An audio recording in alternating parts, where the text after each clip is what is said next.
নমস্কার বন্ধুরা, আমি আপনাদের ঘরে বাইরে চ্যানেল থেকে স্বাগত জানাচ্ছি। বন্ধু, এখন তো শাপলার সিজন, তাই আমি আজকে রেসিপি নিয়ে এসেছি।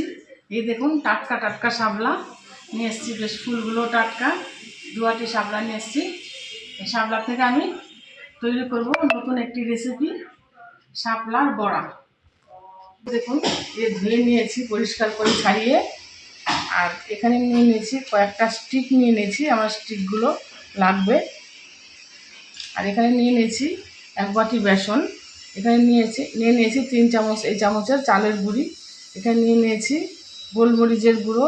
এখানে নিয়ে নিয়েছি স্বাদ মতো লবণ। এখানে নিয়ে নিয়েছি একটু পোস্ত। এই সমস্ত দিয়ে তৈরি করব শাপলার বড়া। এই স্টিকটা আমি সমানভাবে 2 টুকরো করে নেব। দেখুন, মাপ মতো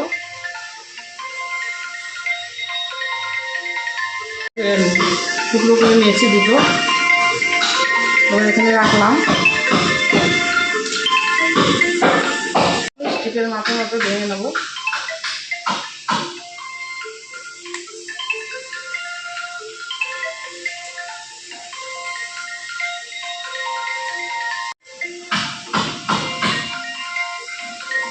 এইভাবে আমি সবগুলো এইভাবে ভেঙে নেব।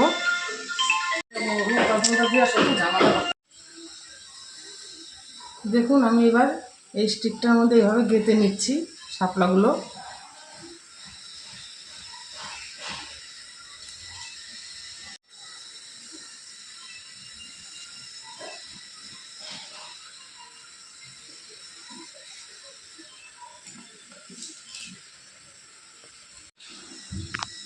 এই স্টিকটার মধ্যে যেই কটা ধরে আমি সে কটাই গেঁথে নেব এর মধ্যে।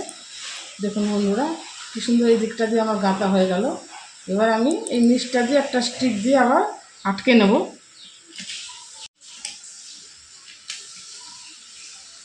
স্টিকটা দিয়ে আমি নিচ দিয়ে আটকে নিচ্ছি।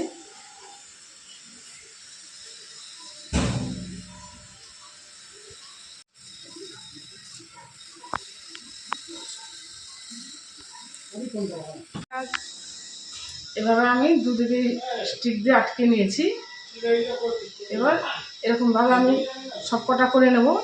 আর একটা আমি গোল করে দেখাচ্ছি আপনাদের, গোল করে ঢুকে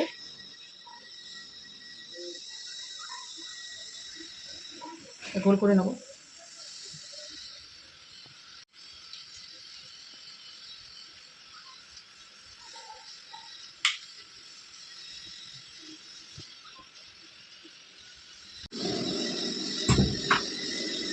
দেখুন, এই যে এইভাবে আমি গোল করে কিছু বড়া তৈরি করে নেব। আপনাদের দেখালাম বন্ধুরা, এই যে এইভাবে গোল করে নেবেন। একটা চৌকো একটা গোল হয়ে গেল। এইভাবে আমি সবগুলো করে নেব। বন্ধুরা, এই দেখুন তৈরি হয়ে গেছে আমার। এই যে বড়া ভাজার জন্য স্টিক লাগিয়ে নিয়েছি, সব কটা আমার বড়া রেডি হয়ে গেছে। চৌকো করে নিয়েছি কিছুটা, কিছুটা নিয়ে নিয়েছি গোল করে। এগুলো দিয়ে আমি বেসন ভরিয়ে বড়া ভাজবো। এক বাটি বেসন নিয়ে নিয়েছিলাম, আমি বেসনটা এই বাটিতে দিয়ে ঢেলে দিলাম। এখানে নিয়ে নিয়েছি এই চামচের 3 চামচ চালের গুঁড়ি। চালের গুঁড়িটা আমি এর মধ্যে দিয়ে দিলাম।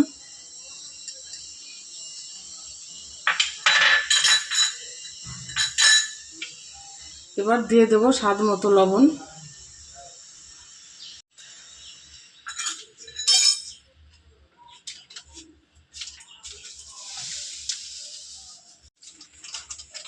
এটা না আস্তে রাখছি, একটু হলুদের গুঁড়ো।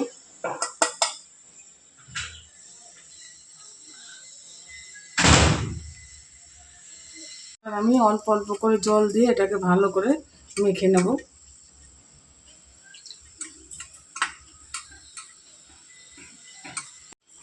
ফেটিয়ে নেব।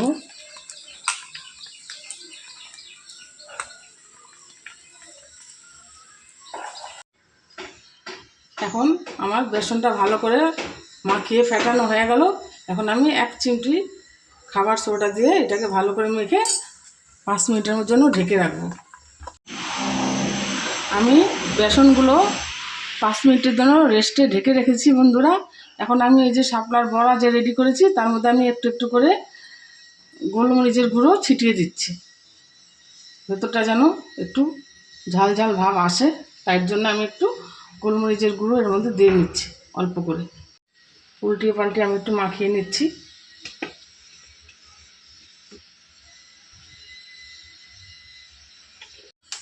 বন্ধুরা 5 মিনিটের জন্য আমি রেস্টে রেখে দিয়েছিলাম বেসনটা। দেখুন এবার আমি ঢাকনাটা খুলে দিলাম, যে আমার ভালোভাবে তৈরি হয়ে গেছে। নিয়ে নিয়েছিলাম একটু পোস্ত, এখানে এই চামচটা হাফ চামচ পোস্ত আছে, এটা আমি এর মধ্যে একটু হালকা করে মেখে নেব ছড়িয়ে দিয়ে, তাহলে একটু মচমচে ভালো খাস্তা তৈরি হবে বড়াটা। চামচ দিয়ে পোস্তটাকে আমি ভালো করে মিশিয়ে নিলাম।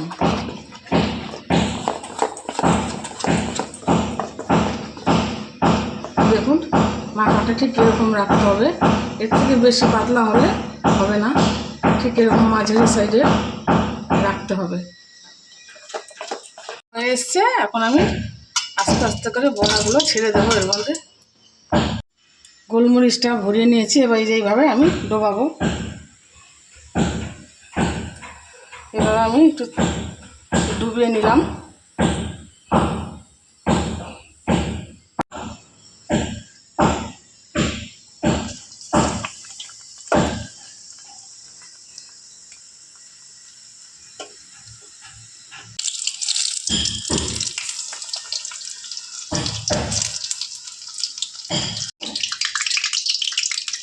এভাবে আমি উল্টে পাল্টে বড়া দুটো ভেজে নেব।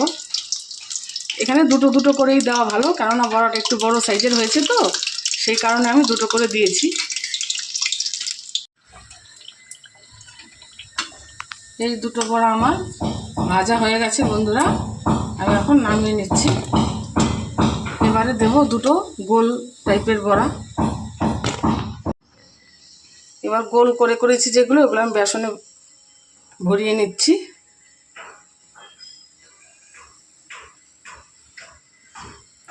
দিয়ে দিলাম একটা,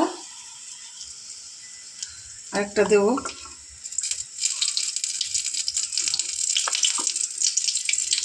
আরেকটা দিয়ে দিলাম। কি সুন্দর ফুলে উঠেছে দেখুন বন্ধু, কি সুন্দর গোল হয়ে উঠেছে, ওর দোকানটা একটু ফাঁকা, বেশ ভালো লাগছে দেখতে।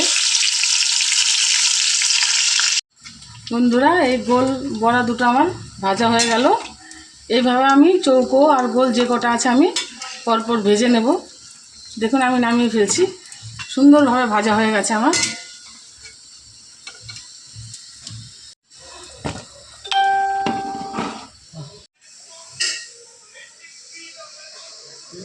বন্ধুরা তৈরি হয়ে গেছে আমার শাপলা ফুলের বড়া। দেখুন কত সুন্দর হয়েছে, এই যে এগুলো মচমচ করছে। এই চৌকোগুলো অনেক কয়টা ভেজে নিয়েছি, আর এই গোলগুলো এই কটা ভেজে নিয়েছি। দেখুন কত সুন্দর খাস্তা হয়েছে। এই বড়াগুলো আপনারা ডাল হলে ডালের সঙ্গে খেতে পারেন, বা টিফিনের সময় চায়ের সঙ্গে খেতে পারেন, খুব খেতে ভালো হবে বন্ধুরা, নতুন আইটেম। আমার ভিডিওটি যদি ভালো লেগে থাকে বন্ধুরা, আমাদের ফেসবুক পেজটি ফলো করবেন, লাইক শেয়ার করবেন, এবং আমাদের ইউটিউব চ্যানেলটি বন্ধুরা সাবস্ক্রাইব করবেন। সুস্থ থাকবেন, ভালো থাকবেন, নমস্কার।